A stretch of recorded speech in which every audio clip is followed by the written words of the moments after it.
வணக்கம் தலைமையிலே. நீங்கள் என்ன பண்ணாலும் சரி, அதனால் என்ன ஆனாலும் சரி, இந்தியாவின் நெடுங்கால நண்பரும் இந்தியாவை நம்பி இருக்கிறமான பங்களாதேஷ் பிரதம மந்திரி ஷேக் ஹசீனாவுக்கு ஒரு சின்ன காயம் இருக்கக்கூடாது, பத்திரமா இங்கே வரணும்.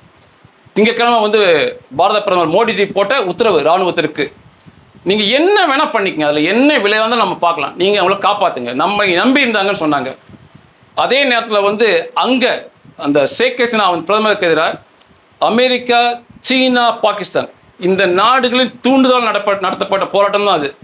அந்த உளவுத்துறையால் திட்டமிட்டு வெறியூட்டப்பட்ட மாணவர்கள் மற்றும் மக்கள் இணைந்த கலவரக்காரர்கள் லட்சக்கணக்கானது அவர் வீட்டை நோக்கி போயிட்டு இருக்காங்க. அந்த பெண்மணி 75 வயதான பெண்மணி அந்த வீட்டை நோக்கி போகிறாங்க. அவங்களுடைய முழு இலக்கு அந்த பெண்மணி தான்.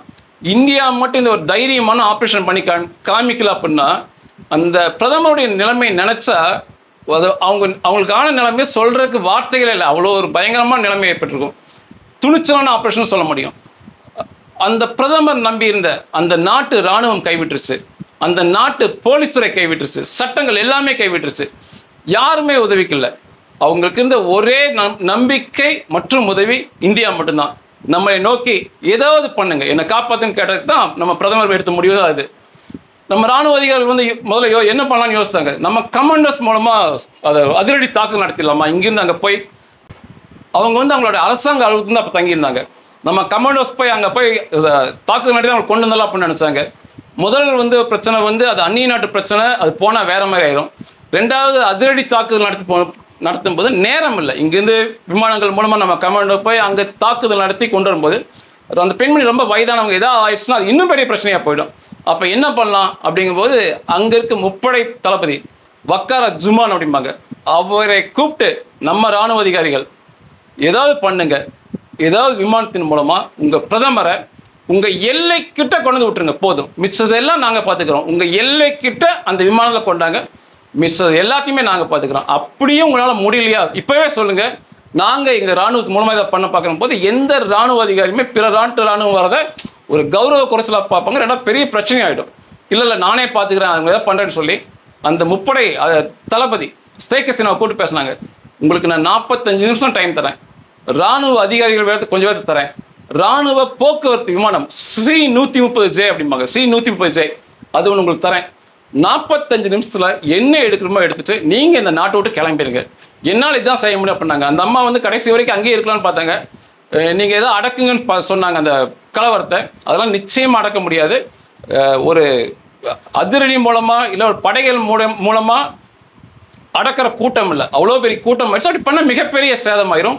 நீங்கள் இங்கேருந்து தப்பிச்சு போகிறது தான் என்னால் செய்ய முடிஞ்ச ஒரே வழின்னு சொல்லி இந்த முப்படை அதிகாரி விமானத்தை அனுப்பிவிட்டார். 45 நிமிஷத்தில் அந்த அம்மா எல்லாத்தையும் எடுக்க முடிஞ்சதை எடுத்துக்கிட்டு தன் சகோதரியை கூப்பிட்டுட்டு சில இராணுவ அதிகாரியோட இந்தியா நோக்கி வந்தாங்க. திங்கட்கிழமை மதியானம் 3 மணிக்குங்கும் போது ரேடாரில் அந்த இராணுவ அவங்களுடைய விமானத்தை பார்த்துட்டோம், இந்தியா இராணுவத்தில் பார்த்துட்டாங்க. அது மிக தாழ்வாக பறந்து வந்தது. இந்த அவருக்கு எதிராக சதி திட்டம் பாகிஸ்தான், சீனா, அமெரிக்கா 3 பேர் சேர்ந்து செஞ்சது தான் அந்த சதி திட்டம். அவங்கனால அவங்களுக்கு எதுவும் ஆயிடக்கூடாதுங்கிறதுனால இங்கே தரையில் அனைத்து துருப்புகளையுமே கமாண்டோஸ், நம்ம மிலிட்ரி, விமான எதிர்ப்பு சாதனங்கள் எல்லாத்தையுமே ரெடியாக வச்சுருந்தாங்க. 3 மணிக்கு நம்ம எல்லைக்கு பக்கத்தில் வந்தோடனே அங்கிருந்த மேற்கு வங்காளத்திலிருந்த விமானப்படை தளத்திலிருந்து 2 ரஃபேல் போர் விமானம் ஃபுல்லாக லோட் பண்ணி அங்கே கொண்டு போய் அந்த விமானத்துக்கு முன்னாலையும் பின்னாலையும் 2 ரஃபேலை வச்சு மிக பத்திரமாக கூட்டு வந்தாங்க. ஃபுல்லி லோடட் ரஃபேல் போகுது அப்படின்னா அதுக்கு என்ன அர்த்தம்னா நாங்கள் எதுக்குமே தயார். இது மற்ற நாட்டுக்கு சொல்கிறது, நாங்கள் எதுக்குமே தயார், நீங்கள் ஏதாவது பண்ணீங்கன்னா நாங்கள் என்ன வேணால் பண்ணுவோங்கிறது அந்த போர் விமானம் ஃபுல்லாக லோட் பண்ணி கொண்டு போகிறது. மிக பத்திரமா சாயந்தரம் 5:45 3 மணிக்கு கிளம்புனாங்க, 5:45க்குலாம் டெல்லிக்கு அருகே விமானத்தளத்தில் இறக்கிட்டாங்க அவங்கள பத்திரமா. அவரை போய் மீட் பண்ணது நம்ம தேசிய பாதுகாப்பு அட்வைசர் அஜித் தோவல் தான் போய் அந்த அம்மாவை மீட் பண்ணி வரவேற்று சொன்னாங்க, அம்மா நீங்கள் இந்தியாவுக்குள்ளே வந்துட்டீங்க, இந்தியாவில் கால் அடிச்சிட்டிங்க, இனி உங்களுக்கு எதுவும் பண்ணுறதுக்கு உலகத்தில் எந்த சக்தியாலும் முடியாது, மிக பத்திரமா நீங்கள் இருக்கலாம்னு சொல்லி மிக பத்திரமா அழைச்சிட்டு அவங்கள வேற இடத்துக்கு நகர்த்தி கூட்டு போயிட்டாங்க, அவரையும் அவருடைய சகோதரியும். அங்கே அந்த ஷேக் ஹசீனா சொன்னாங்க, என்னுடைய அவரோட மகள் இங்கே தான் இருந்தாங்க பார்க்கணும்னு சொல்லி அவருடைய மகளையும் பார்க்க ஏற்பாடு பண்ணி எல்லாத்தையும் ஒன்றா சேர்த்து மிக பத்திரமா கொண்டு போய் நம்ம ஒரு இடத்துல பத்திரமா வச்சுட்டோம். அவர் இங்கே தங்கி இருக்கலாம், இல்லை வெளிநாட்டுக்கு போனா போல அவருடைய இஷ்டம். மற்றபடி மிக பத்திரமா தப்பிக்க வச்சோம். அது முடிஞ்ச இந்தியாவுக்குள்ள கால் வச்சுட்டாங்க, பத்திரமா இருக்காங்கன்னு தெரிஞ்ச பிறகுதான் மோடிஜி வந்து ஃபோனை கீழே வச்சான்னு சொன்னாங்க. அத்தனை நேரத்தையும் முழுசாக வாட்ச் பண்ணிட்டு திட்டங்களை கூட்டே இருந்தார் மோடிஜி. ஏன்னா நம்மை நம்பி இருந்த பெண்மணி அவங்க, இந்தியாவுடன் இணைந்து செயல்பட்டவங்க அவங்கள. அப்போ நம்ம நம்பி இருக்கவங்கள வந்து நம்ம என்ன பண்ணாலும் சரி, என்ன ஆனாலும் சரி காப்பாற்றி தரணும், சாதிச்சு காட்டினாங்க. நிறைய பேர் சொல்கிறாங்க இது எப்படி எப்படின்னு சொல்லி. இது மிகப்பெரிய வெற்றி. அது பங்களாதேஷ் வன்முறை கும்பலுக்கு எதிராக மட்டுமல்ல, அமெரிக்கா, சீனா, பாகிஸ்தான் இந்த 3 நாடுகளுக்கும் எதிராக நம்ம கிடைச்ச வெற்றின்னு சொல்லலாம். இந்த கோபம் வந்து இந்த பிரதமர் ஷேக் ஹசீனாக்கு இன்னைக்கு இருக்கலாம், வெகு சீக்கிரத்தில் மாறிடலாம். அப்படி மாறும்போது மீண்டும் இவரை வந்து நம்ம பிரதமராக அங்கே அமர்த்தலாம். அதுக்கு அவர் உயிரோடு மட்டும் இருந்தால் போதும். அதே இந்தியாவோட திட்டம். அவங்க என்ன பண்ணாங்கன்னா, எப்படியாவது அந்த பெண்மணியை பிடிச்சிடணும், திரும்ப அவங்க இருக்கக்கூடாது, குடும்பமே இருக்கக்கூடாதுன்னு சொல்லி பண்ணாங்க. ஆனால் மிகப்பெரிய தோல்வியில் அந்த நாடுகளுக்கு முடிஞ்சது. மிகப்பெரிய சாதனையை இந்தியா பண்ணி காமிச்சாங்க.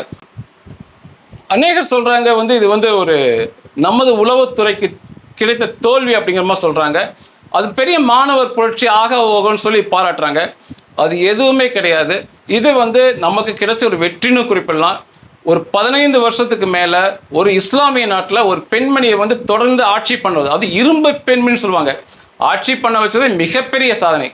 அதுவுமே அந்த அம்மா வந்து பிடிச்சலாம் நினைக்கும் போது மிக பத்திரமா காப்பாற்றி காமிச்சது அதை விட மிகப்பெரிய சாதனையாக பார்க்கப்படுது. இன்னைக்கெல்லாம் நாளைக்கு திரும்ப வந்து அவங்கள வந்து அவங்களையோ இல்லை அவருடைய குடும்பத்தினரையோ திரும்ப அந்த பதவியில் அமர்க்க வைக்கலாம். அது ஒன்றும் மிகப்பெரிய விஷயம் கிடையாது. இப்போ அந்த அம்மாவை தப்பிக்க வச்சாங்க, அதுவே மிகப்பெரிய வெற்றியாக பார்க்கப்படுது. எல்லாம் இதை வந்து மாணவர் புரட்சிங்கிறாங்க. மாணவர் புரட்சின்னு சொன்னால் இது மிகப்பெரிய வெட்கக்கேடான விஷயம். இப்படி ஒரு மாணவர் புரட்சி நடந்திருக்காது. இந்த பெண்மணி வந்து இரும்பு பெண்மணி அறியப்படுறாங்க. 15 வருஷத்துக்கு மேலே ஆட்சி பண்ணுறாங்க. நிறைய பத்திரிகையாளர்கள் பேச தெரியாமல் அந்த ஆட்சியை குறை சொல்லிட்டு இருக்காங்க. கொஞ்சம் நினைவுபடுத்தி பாருங்க.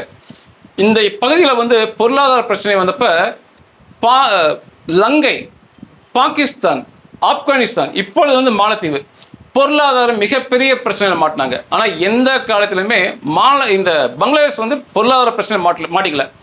அதே மாதிரி தீவிரவாதம், பயங்கரவாதம், வன்முறையெல்லாம் நீங்கள் பாகிஸ்தானில் எவ்வளோ இருக்குது, அது ஒரு இஸ்லாமிய நாடு தான். ஆப்கானிஸ்தானில் எவ்வளோ இருக்குது, இலங்கையில் எவ்வளோ இருக்குது. ஆனால் அந்த அளவுக்கு எந்தவித மிகப்பெரிய வன்முறைக்கும் அந்த பங்களாதேஷில் அந்த அம்மா இடம் கொடுக்காம பார்த்துக்கிட்டாங்க. அதே போல் எந்தவித போருக்குமே போய்க்கிறதில்ல. நீங்கள் ஞாபகப்படுத்தி பார்க்கலாம். அந்த மாதிரி இந்த காலத்தில் போர் எதுவும் நினச்சுன்னா எதுவுமே நடக்கலை. இரும்பு கரம் கொண்டு ஒடுக்குனாங்க. இன்னும் சொல்லப்போனால் நம் நாட்டு தலைவர்களை விட அந்த பெண்மணி இரும்பு கரம் கொண்ட பெண்மணி நான் சொல்லுவேன். இங்கே வந்து இந்த எதிர்கட்சி தலைவர்கள் என்று சொல்லி எதோ பேசிட்டு நம்ம வந்து பார்த்துக்கிட்டு இருக்கிறோம். அந்த அம்மா அதெல்லாம் பார்த்துக்கவே இல்லை. ஜனநாயக ஆட்சி தான், ஆனாலுமே இந்த எதிர்கட்சின்னு சொல்லிட்டு இந்த தேச விரோத சக்தியில் அடிச்சு தூக்கி உள்ள வச்சாங்க. அதெல்லாம் ரொம்ப பாராட்டின அந்த அம்மாவை. அவங்க 18 கோடி மக்கள் தொகை கொண்ட ஒரு இஸ்லாமிய நாடு, அவங்க ஒரு வன்முறை பிரியம் கொண்ட நாடை வந்து இவ்வளோ அழகாக கொண்டு போனது அந்த அம்மா வந்து இந்த அம்மா இருந்த காலம் வந்து பங்களாதேஷின் பொற்காலம்னு சொல்ல முடியும். இனி நிச்சயமாக அவனுக்கு அனுபவிப்பானுங்க. நிச்சயமாக இந்த அம்மாவை துரத்தி விட்டதோட விளைவை அனுபவிப்பாங்க. அதே சமயத்தில் வந்து உள்நாட்டு உற்பத்தி வந்து 7.8 உலக நாடு வியக்கிற வண்ணம் அவங்க உள்நாட்டு உற்பத்தி பொருளாதாரம் முன்னேற்றி கொண்டு போனாங்க. பெண்களுக்கு வேலை கிடைக்கணும்னு சொல்லி மிக தெளிவான குறிக்கோள் இருந்தாங்க. மிக சிறப்பான ஆட்சி செஞ்ச பெண்மைன்னு என்னால் சொல்ல முடியும். சின்ன சின்ன குறைகள் இருந்திருக்கலாம். அவங்க வந்து அதிகமான பவரை யூஸ் பண்ணாங்க, அதிகாரத்தை யூஸ் பண்ணி எதிர்கட்சி தலைவர் கைது பண்ணாங்கன்னு சொல்லுவாங்க. எதிர்கட்சி தலைவர்கள் எதிர்கட்சியாக இருந்தால் பிரச்சனையே இல்லை. தேச விரோத சக்தியாக இருந்துக்கிட்டு, துரோகிகளாக இருந்துக்கிட்டு, அந்நிய நாடு கூட துரோகியாக இருக்கிறவங்களெல்லாம் விட்டு வைக்கவே கூடாது. அந்த அம்மா அப்படி கடினமாக நடந்தனால தான் 15 வருஷத்துக்கு மேலே இந்த ஆட்சி போச்சு. இந்த பிரச்சனையெல்லாம் கொண்டு போகிறாங்க. நம்மகிட்டலாம் ஆயுதம் வாங்குதல்னு சொல்லி அமெரிக்கா மற்றும் மேற்கத்திய நாடுகள், இந்த நாடு நல்லா இருக்க இந்தியாவோட இணைந்து செயல்படுன்னு சொல்லி சீனா மற்றும் பாகிஸ்தான் போன்ற நாடுகளுடைய திட்டமிட்ட சதியின் விளைவு தான் இந்த புரட்சி. இப்போ கூட வெனிசுவேலா அந்த நாட்டில் வந்து 3வது முறையாக அந்த அதிபர் தேர்ந்தெடுக்கப்பட்டிருக்கார். அவர் ரஷ்யாவுக்கு ஆதரவாக இருக்கிறார். உடனே அங்கேயுமே இப்போ பிரச்சனையை ஏற்படுத்தி விட்டுருக்காங்க. இதுக்கெல்லாம் காரணம் அவங்களுடைய ஊடகங்கள், அமெரிக்காவோட ஊடகங்கள். Facebook, YouTube, WhatsApp, Instagram, Twitter எல்லாமே அமெரிக்கா அவங்களுக்கு அவங்க ஆகாதுன்னு தெரிஞ்சால் அந்த தேர்தலை புறக்கணிக்க வைக்கிறாங்க. இப்போ வெனிசுவேலாவில் மிகப்பெரிய பிரச்சனை போயிட்டு இருக்குது. அங்கேயும் இதே மாதிரி ஆகிற மாதிரி தான் தெரியுது. முழுக்க இந்த நாடுகளுடைய தூண்டுதல் அது. இதே மாதிரி தான் இங்கேயும் பண்ணாங்க. இந்த அம்மா ஆயுதம் வாங்க மாட்டேங்குது, நாடு நல்லா போயிட்டு இருக்கு, இந்தியாவோட இணைஞ்சு செயல்படுது. இதெல்லாம் எனக்கு வந்து மிகப்பெரிய பொறாமை. கடைசியாக வந்து அந்த அம்மா 4வது முறையாக தேர்தலில் ஜெயிச்சு வந்தப்போ இதே காரியத்தை தான் அமெரிக்கா பண்ணாங்க. அந்த தேர்தல் வெற்றி, அந்த அம்மாவோட வெற்றி அவனுக்கு ஏற்றுக்கல. இல்லை இந்த தேர்தலில் பிரச்சனை இருக்குது, இதை நாங்கள் ஏற்றுக்க மாட்டோம்னு சொல்லி அவங்களுடைய ஊடகங்கள் மூலமாக, இந்த இணையதளங்கள் மூலமாக பிரச்சனை கலெக்ட் பண்ணி அன்னைக்கு ஆரம்பித்த பிரச்சனை தான் தொடர்ந்து போய்கிட்டே இருக்கு. அதுக்கப்புறம் அந்த அண்ட்ரஸ்டாகவே இருந்தாங்க. அதுக்கப்புறம் இந்த கோட்டா சிஸ்டம்ங்கிறாங்க. இதுக்கெல்லாம் எதிராக ஏன் போராடினாங்கன்னே தெரியல. அருமையான சிஸ்டம், கோர்ட் மூலமாக தான் வந்தது. அந்த நாட்டு சுதந்திர அந்த விடுதலைக்காக அந்த போரிட்ட குடும்பங்களுக்கும் பெண்களுக்கும் முன்னுரிமை வழங்கப்படும் வேலையில் அப்படின்னாங்க. இது ஒரு ஏற்றுக்கொள்ளக்கூடிய ஒரு சிஸ்டம் தான். ஆனால் அதுக்கு எதிராக தூண்டி விட்டு மிகப்பெரிய போராட்டத்தை அப்போ தான் அந்த மாணவர்கள் கையில் எடுத்தாங்க. அதை அந்த கோர்ட் திரும்பவும் வாங்கிடுச்சு. ஓகே வேண்டாம், நாங்கள் திரும்ப வாங்கிக்கிறோம், இனிமேல் மெரிட் அடிப்படையில் 100க்கு 100% செய்கிறோம் அப்படிங்கும்போது அப்போவும் அந்த பிரச்சனை அடங்கலை. அப்போ என்ன சொன்னாங்கன்னா, அந்த மாணவர்கள் வந்து இல்லை இதில் நிறைய பேர் வந்து பலியானாங்க மாணவர்கள், அதுக்கு காரணம் அந்த அம்மா பிரதமர் தான், அவங்க எங்களுக்கு ஆகாதுன்னு சொல்லி திரும்ப அடுத்த புரட்சியாக இவங்க கையில் எடுத்தாங்க. இந்த ஞாயிற்றுக்கிழமை வந்து மாணவர்கள் புரட்சி பண்ணாங்க. மாணவர்கள் புரட்சின்னு சொல்கிறாங்க. எவ்வளோ பெரிய வன்முறை பாருங்கள். 6 போலீஸ் ஸ்டேஷன் முற்றா தகர்க்கப்பட்டது. 6 police station. அங்கே இருக்க துப்பாக்கிகளும் குண்டுகளும் எடுத்துட்டு போகப்படுது. அது என்ன துப்பாக்கிகள் குண்டு தனியாக சொல்கிறேன்னா, போலீஸ் துப்பாக்கி தனியாக வச்சுருப்பாங்க, குண்டுகளை தனியாக வச்சுருப்பாங்க, பாதுகாப்பாக லோட் பண்ணி வைக்க மாட்டாங்க. அந்த மாணவர்கள் சொல்கிறாங்க துப்பாக்கிகள் எடுத்ததும் இல்லாமல் குண்டுகளை தேடி பிடிச்சி எடுத்துகிட்டு போனாங்க, மற்ற ஆயத்தையும் எடுத்துகிட்டு போனாங்க. அவனுங்க 6 போலீஸ் ஸ்டேஷன் கம்ப்ளீட்டாக தரைமட்டமாச்சு. 13 காவல்துறை அதிகாரிகள் காவலர்கள் கொல்லப்பட்டனர் அந்த பிரச்சனையில். இதெல்லாம் வந்து மாணவர்கள் செய்கிற செயலே கிடையாது.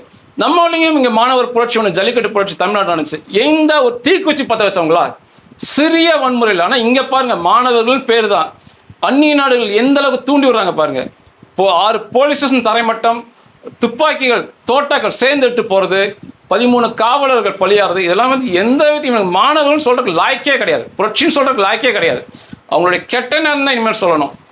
அதே போல் அந்த அதிபர் அங்கே போகும்போது இவனுக்கு வந்து அந்த அதிபரை பிடிச்சலாம், பிரதமர் பிடிச்சலான்னு போகும்போது இல்லாதப்ப அது கிடைச்ச ஆத்திரத்தில் தான் அந்த அவங்களுடைய அப்பாவுடைய சிலைகளை உடைச்சது, அங்கே உள்ளுக்குள்ளே லூட்டி பண்ணது, பெண்களுடைய உள்ளாடை, வயதான பெண்களுடைய உள்ளாடை எடுத்தது மிகப்பெரிய சாதனை செஞ்ச மாதிரி அந்த மாணவர்கள் பண்ணி காமிச்சது. இதெல்லாம் வந்து இவனுக்கு திட்டமிட்ட ஒரு வன்முறை பயங்கரவாத கும்பல்லாம் தெரியுது. ஆனால் அன்னைக்கு வந்து ஞாயிற்றுக்கிழமை வந்து போலீஸ் துறை மிக சிறப்பாக செயல்பட்டாங்க. அதுக்கப்புறம் நடந்ததாக கிட்டத்தட்ட 100 பேர் கொல்லப்பட்டாங்க. போலீஸ் மட்டும் தனிப்பட்ட முறையில் இருந்து இந்த போராட்டம் நடந்திருக்காங்க, கண்டிப்பாக அடக்கி அமைச்சிருப்பாங்க. இந்த அம்மா ஷேக் ஹசீனா பண்ண வரலாற்றில் பண்ண மிகப்பெரிய தப்புன்னு சொல்லலாம். இராணுவத்தை உள்ள கூப்பிட்டது தான், அதுதான் மிகப்பெரிய பிரச்சனை. காவல்துறை மட்டும் அங்கே இருந்து அந்த புரட்சியை கண்டிப்பாக ஒடுக்கியிருப்பாங்க. இராணுவம் ஒன்ஸ் உள்ளே வந்தாங்கன்னா காவல்துறைகள் கைகள் கட்டப்பட்டுரும். ராணுவ போலீஸ் ஒன்றுமே பண்ண முடியாது, மிலிட்ரி உள்ளே வந்திருக்கு. அதே சமயத்தில் அந்த அம்மாவுடைய கட்சியை சார்ந்த நபர்கள் அவங்களையுமே அந்த மாணவர்களுக்கு எதிராக போராட்டம் பண்ணிட்டு மாணவர்களுக்கு எதிராக அவங்களும் பிரச்சனை பண்ணாங்க. அவங்களாலையும் ஒன்றும் பண்ண முடியாது. ஏன்னா வந்திருக்கிறது மிலிட்ரி. இந்த மாதிரி மிலிட்ரி கூட்ட பிறகு, மிலிட்ரி உள்ளே வந்த பிறகு அவங்க அந்த போலீஸை ஓரம் கட்ட வச்சு அந்த அம்மாவுடைய கட்சியாளர்களை ஓரம் கட்ட வச்சுட்டு கிட்டத்தட்ட முழுக்க அவங்க மாணவர்கள் சார்ந்து போயிட்டாங்க.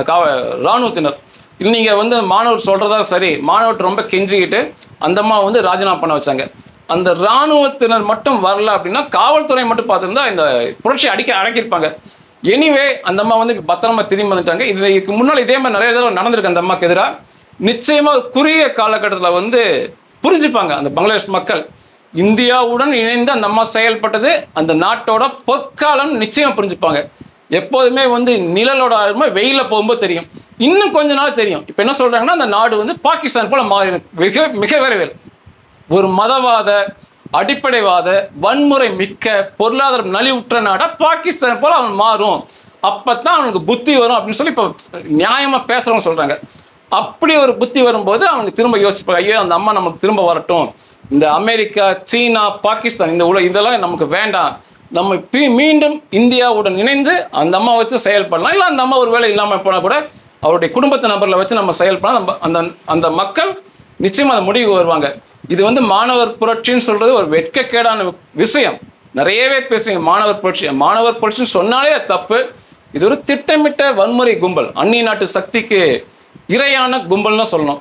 அதே போல் இந்தியா வந்து ஒன்று இதை கற்றுக்கணும். எப்போவுமே வந்து இந்த வலைதளங்களை வந்து மிக அவங்கள சார்ந்து இருக்கவே கூடாது. தேர்தல் முடிவுகளையே அவங்க மாற்றுறாங்க. இப்போ இந்த பங்களாதேஷ் பிரச்சனை, இன்னைக்கு நடக்கிற வெனிசுலா பிரச்சனை, இதெல்லாமே அந்த அவருடைய இணையதளங்கள் பண்ணுற வேலை தான். நிச்சயமாக நமக்கு என்று இணையதளம் நிச்சயமாக இருக்கணும். இப்போ சீனாவுக்கு நல்ல உதாரணம். அவங்க வந்து இந்த அமெரிக்காவை நம்பி இருக்கிறது, அவங்களுக்கு என்று இணையதளம் இருக்குது. நம்மளும் வந்து இந்த இணையதளத்தை ஆரம்பிக்கணும். அதே போல் ஒரு வேளை வந்து முடக்கணும்னு நினச்சா இந்த இணையதளத்தை முடக்க தெரியணும். பங்களாதேஷ்லேயே அந்த இணையதளத்தை முடக்கினாங்க, ஆனால் வந்து வேறு வழியாக அந்த இணையதளங்கள்லாம் செயல்படுச்சாங்க, அவங்களால கட்டுப்படுத்த முடியல. அது போல் இல்லாமல் நம்ம முடக்கணும்னு நினச்சா இந்த இணையதளத்தை முடக்கணும். அதே சமயத்தில் நம்ம நாட்டு இணையதளங்கள் புதுசாக வரணும். இவங்களை நம்பி இருந்தோம்னா இந்த தேர்தல் முடிவுகள், இந்த பிரச்சனைகள் நிச்சயமாக ஏற்படும்.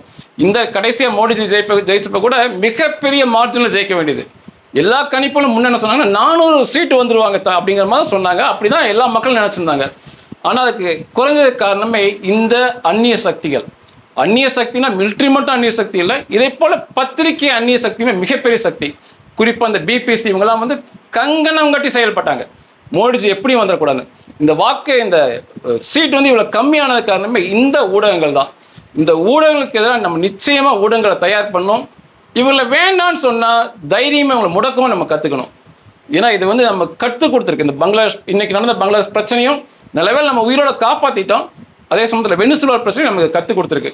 ஆனால் நம்ம வந்து இந்தியா பிரதமர் மோடிஜி மிக மனதார பாராட்டுறேன். நம்ம நம்பி இருந்த ஒரு பெண்மணி அங்கே என்னன்னாலும் ஒன்றும் பிரச்சனை இல்லை என்றாலுமே நம்மை நம்பி இருந்தார், நம்மகிட்ட உதவி கேட்டாங்கிறதுக்காக முப்படையும் தயார் பண்ணி ஒரு அருமையான ஆப்ரேஷன் பண்ணி போர் விமானம் அனுப்பி காப்பாற்றினது பிரதமர் மோடிஜி மற்றும் நம்ம இராணுவ அதிகாரிகளுக்கு, இராணுவ வீரர்களுக்கு மிகவும் நன்றி. அந்த பிரதமரை இறக்கி விட்டுட்டு அந்த நாட்டு இராணுவ C-130J விமானம் வந்து திரும்பி போயிடுச்சு. அதில் 7 இராணுவ அதிகாரிகள் வந்தாங்கன்னு சொன்னாங்க, அவங்களோட திரும்பி போயிடுச்சு. நன்றிகள்.